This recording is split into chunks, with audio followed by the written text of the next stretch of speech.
상원 의원님, 비트코인에 대한 가장 강력한 지지자 중 한 분이시죠. 오늘 함께 이야기하게 되어 정말 감사합니다. 워싱턴 DC에서 큰 변화가 일어나고 있는 것 같아요. 마지막으로 이곳을 방문했을 때와는 분위기가 많이 달라진 것 같은데 어떤 변화가 있었는지 말씀해 주세요. 나탈리, 다시 만나서 정말 기뻐요. 4년 전만 해도 워싱턴 DC에서 비트코인을 지지하는 건 매우 드문 일이었어요. 하지만 트럼프 대통령이 취임하면서 상황이 완전히 바뀌었죠. 그는 미국을 디지털 자산의 중심지로 만들겠다는 행정명령을 내렸고, 비트코인 채굴을 지원하며 전략적 비트코인 준비 자산을 만드는 데 힘쓰고 있어요. 백악관의 암호화폐 정책 전문가 팀도 구성되었죠. 예전엔 디지털 자산에 대해 논의조차 꺼려졌던 분위기와는 완전히 달라요. 과거엔 행정부를 설득하려는 시도가 늘 좌절됐고 상원은행위원회에서 법안을 통과시키는 것도 불가능했어요. 하지만 이제 하룻밤 사이에 모든 게 바뀌었어요. 8년 만에 처음으로 상원은행위원회에서 디지털 자산 관련 법안을 통과시켰죠. 그건 작은 승리였어요. 3시간 반 동안 긴 마크업 회의를 거쳤고 많은 수정안이 논의됐지만 결국 좋은 대화를 나눴어요. 양당의 지지를 받아 투표가 이루어졌죠. 반대했던 몇몇 의원들과 법안 수정 가능성에 대해 이야기를 나눴어요. 그들이 원하는 변화를 반영하면 찬성표를 던질 수 있을 거예요. 이제 스테이블 코인 법안에 필요한 60표를 확보하려고 노력 중이고 다음으론 시장 구조 관련 법안을 추진할 계획이에요. 크립토 규제와 규제 프레임워크, 그리고 스테이블 코인 법안에 대해 이야기하고 싶어요. 하지만 먼저 비트코인 법안에 대해 설명해 주세요. 앞으로 4년 안에 미국이 비트코인을 단순히 보유하는 데 그치지 않고 실제로 구매할 가능성이 있다고 보시나요? 전략적 비트코인 준비 자산을 만드는 게 제 희망이에요. 현재 미국 마샬 서비스의 자산 몰수 프로그램에 약 20만 비트코인이 있어요. 재무부와 재무장관과 협력해서 이 자산을 준비 자산의 초기 투자로 전환하려고 해요. 제 법안은 물리적 금이 아니라 금 증서를 현재 시장 가격으로 재평가해 그 자금으로 비트코인을 구매하도록 해요. 5년 안에 100만 비트코인을 확보하는 게 목표죠. 그리고 20년 동안 보유하면 현재 국가 부채를 절반으로 줄일 수 있어요. 제가 정치에 뛰어든 이유 중 하나는 제 세대, 베이비붐 세대가 무책임하게 부채를 쌓아놓고 너희 세대에 떠넘기는 게 불공평하다고 느꼈기 때문이에요. 지출을 줄이거나 경제를 성장시켜 수입과 지출을 맞추려고 노력했지만 실패했죠. 그러다 전략적 비트코인 준비 자산이라는 아이디어를 발견했어요. 현재 자산을 비트코인으로 전환해 20년간 보유하면 부채를 절반으로 줄일 수 있다는 모델링이 나왔어요. 이건 너희 세대에 내 세대의 잘못을 떠넘기지 않을 수 있는 희망을 주는 유일한 방법이에요. 그래서 이 아이디어에 정말 열정적이에요. 지금 고민 중인 건 이걸 법으로 만들어야 하는지 아니면 재무장관이 기존 권한으로 실행할 수 있는지 알아보는 거예요. 트럼프 대통령은 이미 전략적 비트코인 준비 자산을 지지하는 행정명령에 서명했죠. 법안에는 비트코인을 보관할 다양한 금고를 만드는 내용도 포함돼 있어요. 비트코인은 완전히 분산화된 자산이고 그 희소성 덕분에 장기적으로 미국 납세자들에게 이익을 줄 거예요. 부채를 절반으로 줄이면 이자 지출도 절반으로 줄어들죠. 지금 국가 부채 이자 비용이 국방비나 메디케어보다 많다는 사실은 충격적이에요. 이건 경제 성장과 일자리 창출에 필요한 지출을 억제하고 있어요. 이 아이디어의 시대가 왔다고 생각해요. 트럼프 대통령이 이를 인식하고 백악관의 팀을 꾸린 게 정말 기뻐요. 금 재평가에 대해 이야기하고 싶어요. 금이 왜 현재 시장 가격으로 평가되지 않는 건가요? 최근 금값이 사상 최고치를 또 경신했는데 재평가의 논란은 없나요? 세계적으로 어떤 신호를 줄까요? 좋은 질문이에요. 재평가는 세계적으로 큰 신호를 주지 않을 거라고 생각해요. 1971년 닉슨 대통령이 금본위제를 폐지했고 1974년에 그 과정이 완료됐죠. 그때부터 금증서는 온스당 42달러로 고정된 채 미국 장부에 기록돼 있어요. 왜 시장 가격으로 계속 조정하지 않았는지는 모르겠어요. 최근 금값은 3,000달러에 달했죠. 포트녹스에 있는 물리적 금은 그대로 두고 금 증서를 현 시세로 재평가해 그 자금으로 비트코인을 사면 추가 세금 없이 전략적 비트코인 준비 자산을 만들 수 있어요.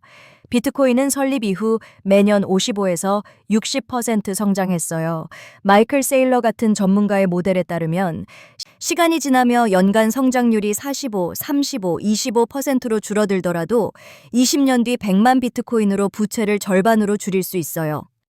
더 공격적인 접근, 예를 들어 RFK 주니어가 비트코인 2024에서 제안한 방식이라면 부채를 완전히 없앨 수도 있죠. 비트코인 모델링은 매우 정확했어요. 그래서 이게 가능하다고 확신해요.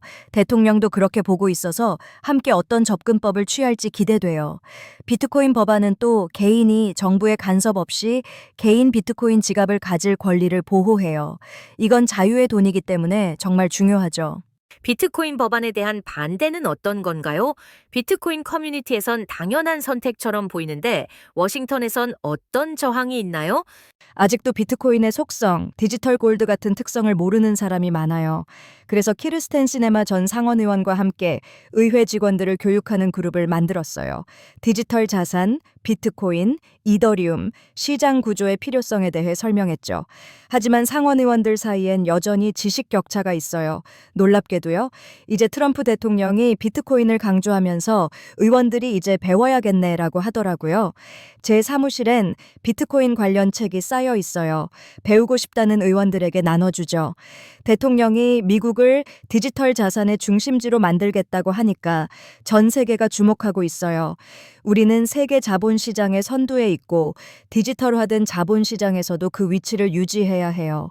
규제 프레임워크가 없었던 게 너무 오래됐어요. 이제 전력으로 밀어붙일 거예요. 올해 말까지 미국의 규제 환경이 완전히 달라지길 기대해요. 규제 프레임워크에 대해 더 말씀해 주세요. 디지털 증권, 유틸리티 토큰, 스테이블 코인, 그리고 비트코인의 독특함을 명확히 구분할 수 있을까요? 그걸 기대하고 있어요. 의회에선 호위 테스트가 상품과 증권을 구분하는 최적의 방법으로 받아들여지고 있어요. 상품선물거래위원회가 상품을 규제하고 비트코인은 분명히 상품이에요. 이더리움도 상품의 특성을 많이 가지고 있죠. 몇몇 다른 자산도 마찬가지고요. 증권에 해당하는 디지털 자산도 있을 거예요. 럼미스 길브랜드 법안엔 부수적 자산, 즉 분류가 어려운 자산에 대한 조항도 포함돼 있어요. 2차 시장에 나타나는 자산 등을 대비했죠. 지금은 2025년 3월인데 앞으로 우리가 상상도 못한 디지털 자산이 나올 거예요. 그걸 분류할 메커니즘도 마련하려고 해요. 밈코인에 대한 생각은 어떤가요? 럼미스 코인은 안 만드셨죠? 트럼프 코인에 실망한 사람들도 많았는데요. 밈코인은 투자 가치가 아니라 오락적 가치로 분류해야 해요. 오락용으로 명확히 정의되면 문제 없어요. 하지만 투자로 과대 광고되다가 폭락하면 디지털 자산 시장에 대한 신뢰를 떨어뜨릴 수 있어요. 도박처럼 행운을 빌어야 하는 거죠. 투자로 마케팅되면 기대를 충족하지 못하고 시장 전체에 해를 끼칠까 걱정이에요. 스테이블 코인으로 넘어가죠. 지니어스 법안과 미국의 스테이블 코인 방향성은 어떻게 보시나요? 미국 달러와 공존할 수 있을까요? 스테이블 코인은 평범한 디지털 자산이에요. 디지털 여행자 수표라고 불러요. 제가 어렸을 땐 은행에서 미국 달러로 여행자 수표를 사서 해외에서 썼어요. 서명하면 물건을 살 수 있었죠. 신용카드가 없던 시절이었어요. 스테이블 코인은 100% 실물 자산, 주로 미국 국채로 뒷받침돼요. 이건 미국 달러 시장을 강화해요. 테더 같은 회사는 이미 국채를 대량 보유하고 있죠. 몇 년 전만 해도 없던 시장이에요.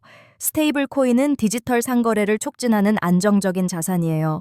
테더는 해외에서 운영되죠. 미국은 스테이블 코인 발행사를 국내로 유치하고 싶을 텐데요.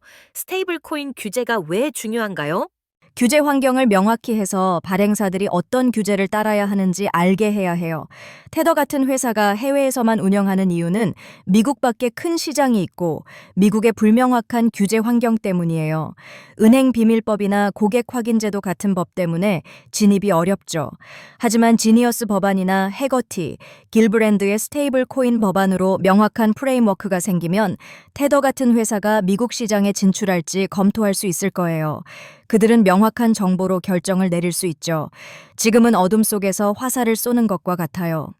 미국 달러의 세계 기축통화 지위에 대해 이야기하고 싶어요.